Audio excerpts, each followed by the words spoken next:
Olá, igreja, tudo bem com vocês? Novamente aqui trazendo a mensagem através do vídeo. Quero parabenizar no dia de hoje as mães, né? Reconhecendo, né, todos os seus esforços diários. Sabemos que muitas mães com essa quarentena têm trabalhado muito mais do que antes, porque além do trabalho home office, tem feito um trabalho com as crianças, a educação, né, à distância, enfim, e cuidar da casa e muitas outras coisas. Então, parabéns. Quero trazer uma mensagem hoje, não específico só para mães, mas eu vou falar de uma mãe.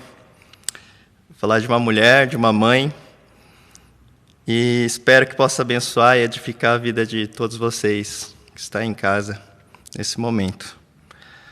Se puderem abrir as suas Bíblias em Mateus 15, 21 a 28. Essa mesma passagem você encontra em Marcos 7, 24 a 30. Eu vou usar a de Mateus, tá? A minha versão que eu escolhi foi a NVT, Nova Versão Transformadora, que diz assim: Então, Jesus deixou a Galileia rumo ao norte, para a região de Tiro e Sidom. Uma mulher cananeia que ali morava veio a ele suplicando: Senhor, filho de Davi, tem misericórdia de mim. Minha filha está possuída por um demônio que a atormenta terrivelmente. Jesus não disse uma só palavra em resposta.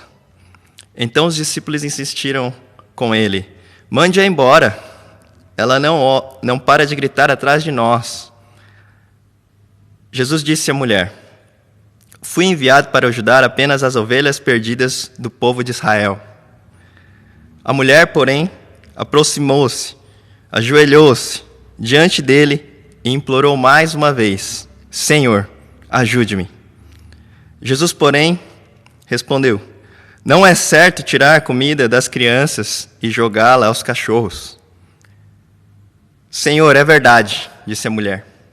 No entanto, até os cachorros comem as migalhas que caem da mesa de seus donos. Mulher, grande é a sua fé. Sua fé é grande, disse-lhe Jesus. Seu pedido será atendido. E no mesmo instante, a filha dela foi curada. Essa é uma passagem muito interessante em alguns aspectos. Eu gostaria de falar um pouco sobre essa mulher, para a gente conhecer um pouco melhor quem ela era. Aqui, na passagem de Mateus, a gente encontra ela sendo chamada de mulher cananeia. Porém, naquela época já não existia Canaã. Então, é um modo de chamar, né, as pessoas daquela região. Porém, em Marcos, na mesma passagem, ele a chama de Cirofenícia. Essa é uma definição melhor para o povo daquela região.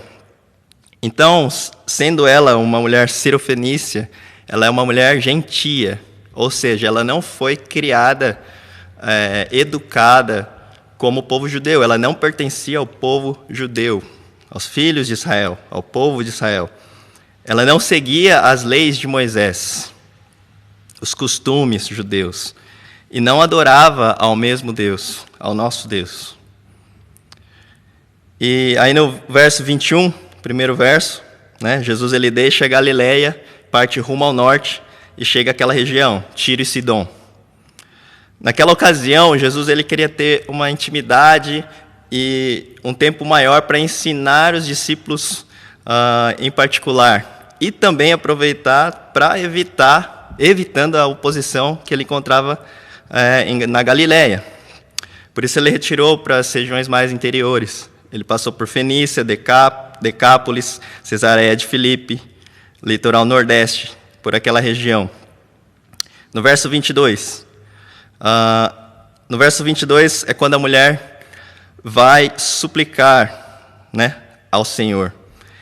E a primeira coisa que ela fala, a primeira frase que ela suplica, ela fala: Senhor, filho de Davi, tem misericórdia de mim. Quando ela fala Senhor, filho de Davi, aqui a gente entende uma coisa muito importante. Ela reconhece quem Jesus era. Ela reconhece a autoridade que Jesus tinha. A gente sabe que, provavelmente, ela tenha tentado várias coisas para que a sua filha fosse curada, liberta daquele demônio, mas sem sucesso.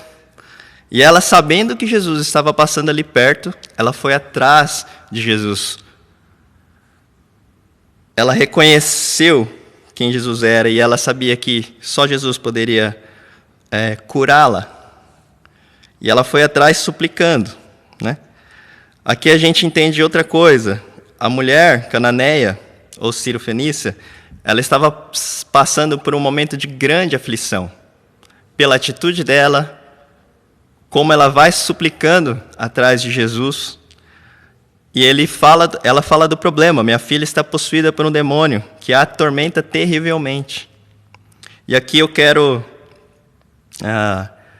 fazer uma pergunta, né? Que mãe e pai, ou pai, que tem filho ou filha doente, ou passando por alguma coisa complicada, sofrendo, não sofre junto? Né? Que mãe não sofre junto com os filhos? Que pai não sofre junto? É a pior aflição que a gente pode ter, muito mais do que, às vezes, em nós mesmos, é quando os filhos estão ruins, quando os filhos estão doentes, por exemplo. E aqui era a situação dessa mulher. E aí no verso 23, a gente vê a atitude de Jesus e a atitude dos discípulos. A reação de Jesus é não dizer nada. Jesus ele não fala nada. A mulher vem vindo atrás, suplicando, falando, e ele não fala nada. As dos discípulos, eles insistem, mande-a embora. Ela não para de gritar atrás de nós, né? Provavelmente os discípulos já estavam ficando irritados, já estavam ficando incomodados com essa mulher atrás deles, gritando e suplicando, né?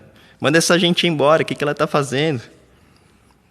E aí Jesus, no verso 24, ele reage, ele vai ao encontro da mulher e fala assim, fui enviado para ajudar apenas as ovelhas perdidas do povo de Israel. Nesse momento, Jesus ele quer falar para essa mulher uma coisa. Ele quer falar sobre a sua missão, sobre a prioridade da sua missão. E aqui ele deixa bem claro, minha prioridade, o que eu preciso fazer primeiro, é para o meu povo, para o povo judeu. Por quê? Né? Como a gente entende isso?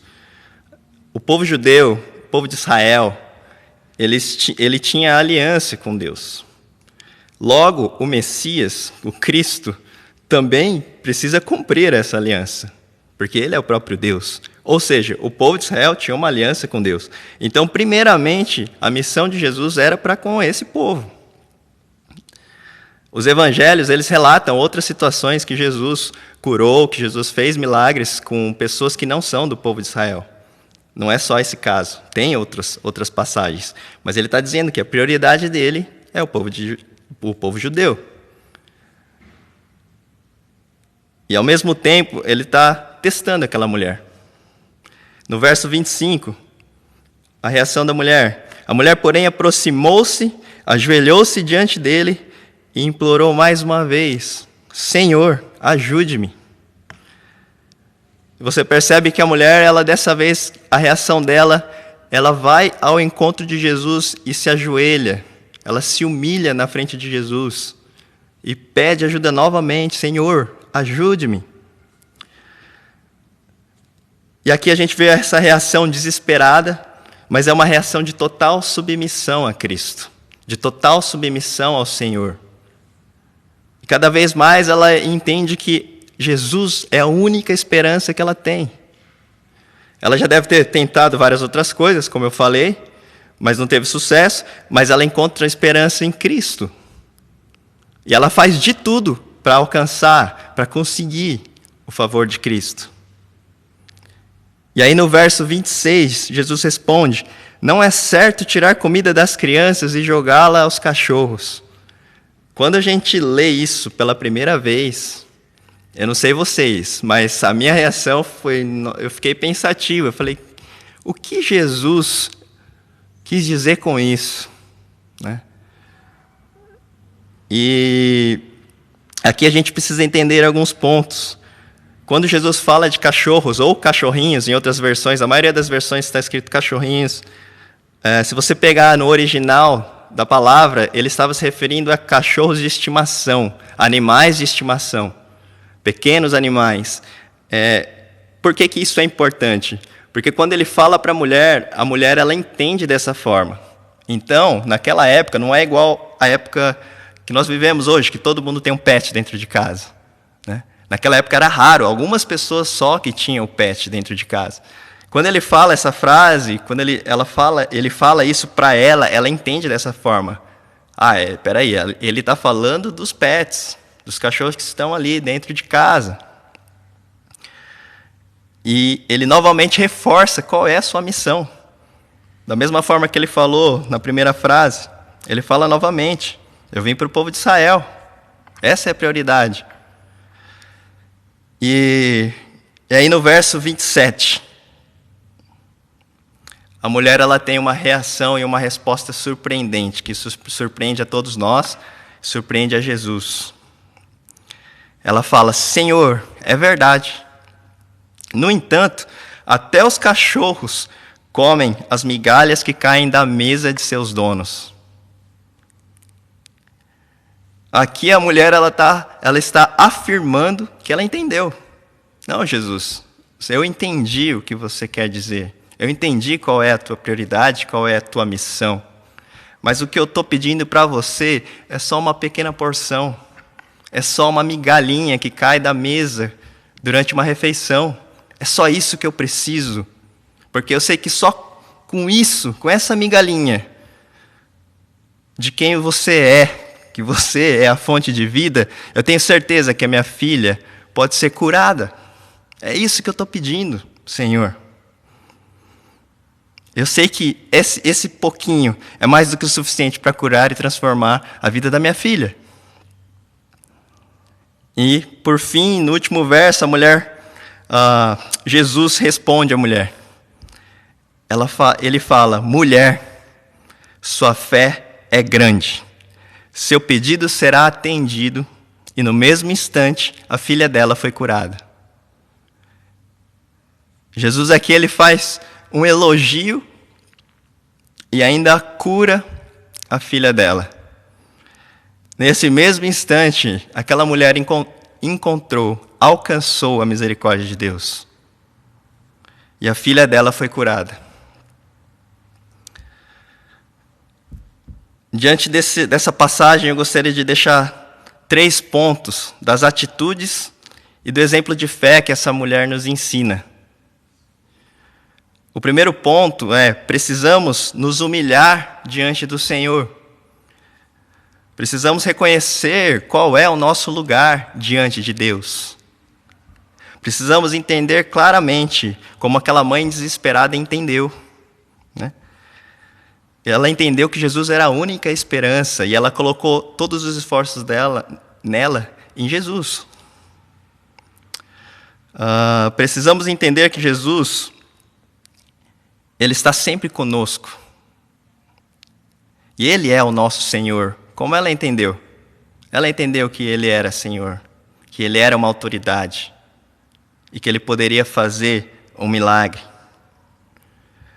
Segundo ponto, nós precisamos perseverar. Né? Sabendo quem Jesus é, nós precisamos perseverar. Por mais difícil que esteja a situação, como daquela mulher, é uma situação muito complicada, muito difícil. E ela, sem esperanças, tenta se aproximar de Jesus. Que a gente possa seguir como ela fez, né? Seguir os passos que ela fez. A gente precisa clamar, a gente precisa se aproximar cada vez mais de Jesus, até que cheguemos aos pés dele. Porque esse é o lugar que a gente deve estar sempre, todos os dias, aos pés de Jesus. Como ela chegou. Nosso lugar secreto no nosso quarto, na nossa busca íntima, esse é o lugar que a gente precisa estar. O nosso coração precisa estar, a nossa vida precisa estar aos pés de Jesus. E aí então, eu fico pensando, talvez assim, a partir desse ponto, a gente consiga agradar a Deus em atitudes e palavras como aquela mulher. Precisamos amar as pessoas como ela amou a sua filha. Esse é o terceiro ponto que eu gostaria de enfatizar. Ela amou a sua filha incondicionalmente, Talvez muitos que estão escutando não tenham filhos. Outros podem ainda ser muito jovens para ter filhos. Outros não têm filhos, outros nem se casaram. Mas aqui a gente percebe claramente o amor de mãe. E como a gente ama alguém com tremendo amor. Aqui eu quero abrir um pouco esse amar aos outros, abrir um pouco o leque, não só filhos, mas aqui eu estendo para cônjuge, eu estendo para filhos na fé, estendo por filhos por consideração e para as pessoas que Deus tem colocado ao redor da sua vida. A gente precisa amar essas pessoas como ela amou a sua filha. E a gente só consegue ter esse amor quando a gente está amando como Deus ama, porque o amor de Deus é incondicional. Certa vez eu ouvi em uma pregação que o amor mais parecido, em linhas gerais, o amor mais parecido com o amor de Deus é o amor de mãe. E eu concordo com isso, porque o amor de Deus ele é um amor incondicional. Ele é amor. E a fonte de amor, a fonte de vida é Ele. Então, se a gente não está junto com Ele, caminhando com Ele, a gente não consegue amar como Ele ama. Como essa mãe amou, buscando o favor de Deus para sua filha. Agostinho fala assim: a medida do amor é amar sem medidas. Essa mãe não mediu esforços quando amou a sua filha, amando a sua filha, para salvar a sua filha. E o amor de Deus, ele é um amor visível. É um amor que nós percebemos. Essa é uma das marcas do povo de Deus. Nossa marca. Amar as pessoas de forma em ações, não só em palavras. Amar de uma forma que todos percebam a diferença. Isso é o que nos difere como povo de Deus. E tudo isso vem pela fé em Jesus. Somente Ele tem poder para curar, para salvar, para transformar, para mudar, para gerar o amor verdadeiro em alguém. Nós temos o privilégio que aquela mulher não tinha. Qual é esse privilégio, Que é de falar com Jesus todos os dias. A gente não pode... provavelmente, a gente não pode saber ao certo, mas provavelmente ela nunca mais se encontrou com Jesus. Mas nós nos encontramos todos os dias, se a gente quiser. Jesus, Ele está conosco. É isso que Ele nos prometeu, todos os dias da nossa vida. E a gente tem livre acesso. Somos escolhidos, somos separados, somos seus filhos e somos o povo de Deus. Porque graças a Ele, esse amor se estendeu e nós hoje temos esse acesso por conta do sacrifício dele na cruz por nós. Então, busque, ame a Jesus sem medir esforços. Ele não mediu esforços para nos salvar. Eu gostaria de deixar essa palavra de encorajamento, de amor e fé. Que possamos buscar ao Senhor nesses tempos que temos vivido difíceis, complicados, não se apoiando em coisas terrenas, não se apoiando em políticos, governantes, não se apoiando em economias ou qualquer outra coisa, mas que o nosso foco possa estar naquele que essa mulher tinha esperança, que é a nossa esperança, Jesus Cristo. É o único que pode nos salvar. Ele é o Rei do Universo, Ele é o nosso refúgio, fortaleza. Ele é a nossa força nas batalhas, seja elas batalhas internas, batalhas externas, seja o que você está passando nesse momento. Se apegue a Ele, busque a Ele, se humilhe, ande com Ele. Eu tenho certeza que Deus vai fazer grandes coisas e Deus vai transformar você grandemente de dentro para fora. Vamos orar? Senhor, eu quero te agradecer porque o teu amor nos alcançou. Eu quero te agradecer, Senhor, porque pelo exemplo dessa mulher, Senhor, nós conseguimos entender que precisamos ter fé, que precisamos agir, Senhor, em amor às outras pessoas, que precisamos nos aproximar do Senhor, entendendo o teu senhorio, quem o Senhor é. Obrigado, Senhor, pelo teu sacrifício na cruz, que nos traz hoje, Senhor, até aqui. Obrigado porque o Senhor tem nos guardado. Obrigado porque o Senhor confiou a nós, como teus filhos, essa herança. Obrigado, Senhor. O Senhor é tudo para nós. E nós queremos te amar, Senhor, com toda a nossa força, nossa alma, nosso entendimento. Nos ajuda, Senhor. Tem misericórdia de nós. Nós te agradecemos, Senhor, e te louvamos.